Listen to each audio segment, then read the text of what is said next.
Hey, this is Trevor here. Wanted to give you a quick demo of the Kong API Gateway. As we move from a world of monolithic applications into a world of microservices, we end up in a scenario where there's hundreds, if not thousands, of microservices, in the enterprise, and those microservices are developed by different teams with different technologies and backgrounds, and they have sort of different requirements for the services. And typically, you'd leave those teams up to their own devices when it came to monitoring and logging and authentication. But wouldn't it be nice to have a centralized location for all that authentication and security, where you can have standard policies with regards to monitoring and logging, and you wouldn't need to write a single line of code to do so? Well, that's what the Kong gateway provides. So let's look at a quick example of a Node.js microservice. This is a very simple example that simply returns the system time to the caller. And I'm going to run this on my machine locally using Docker. So there's actually going to be 3 different Docker containers we're going to create on our own on a private Docker network called the KongNet. The first is going to be a Postgres database. This is going to store the backend configuration that Kong uses. And then once the database is up and running, we're going to run this migration script to actually create the database as an initial state for us to use. And then finally, we're going to run the Kong API in its own container. And this is going to expose 2 ports to us. The first is going to be port 8000, which is the actual REST endpoint to the gateway. And then it's also going to expose port 8001, which is the admin API. And these can all be configured and differently in a production environment. And then finally, we're going to run the microservice in its own container with the name of Kong-app. So let's go ahead and switch over to the terminal and do this. I'm going to run the docker compose command, up-d, and this is going to go ahead and start our containers. So it looks like it's bringing up the database now, and it's going to run the migration script. All right, looks like it's done. Let's just run docker ps, check it out. And as you can see, we have our 3 containers are running.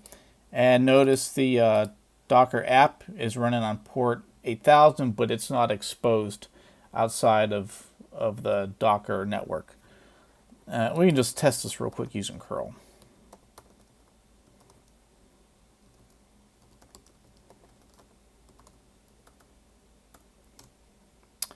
And it fails, which is exactly what we wanted. Now let's go ahead and use the Kong API Gateway to actually expose this microservice. So for that, I'm going to switch over to Insomnia here. So the first thing that we're going to do is we're going to hit the services endpoint on the admin port, and we're just going to simply give a name to the service, which is Time API, and we have the host, which is the name of the microservice container, and the port. Let's go ahead and do that. Okay, we got a 201 response code, which means it's been created.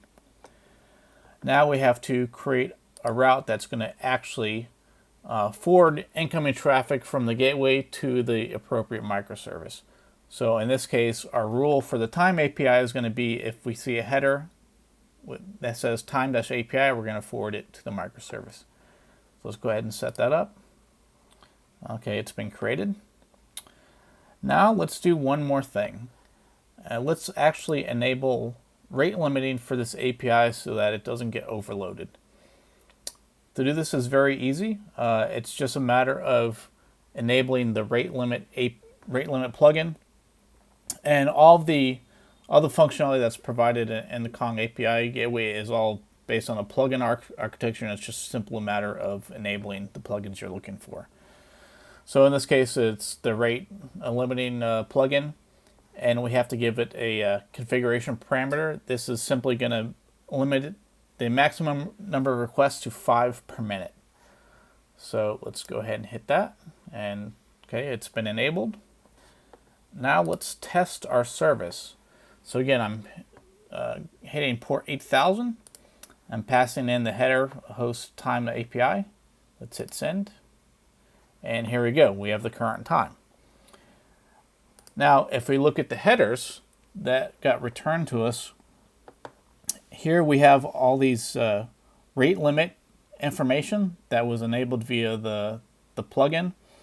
And we also have two other headers here, these XCOM proxy latency, which are simply metrics for the gateway.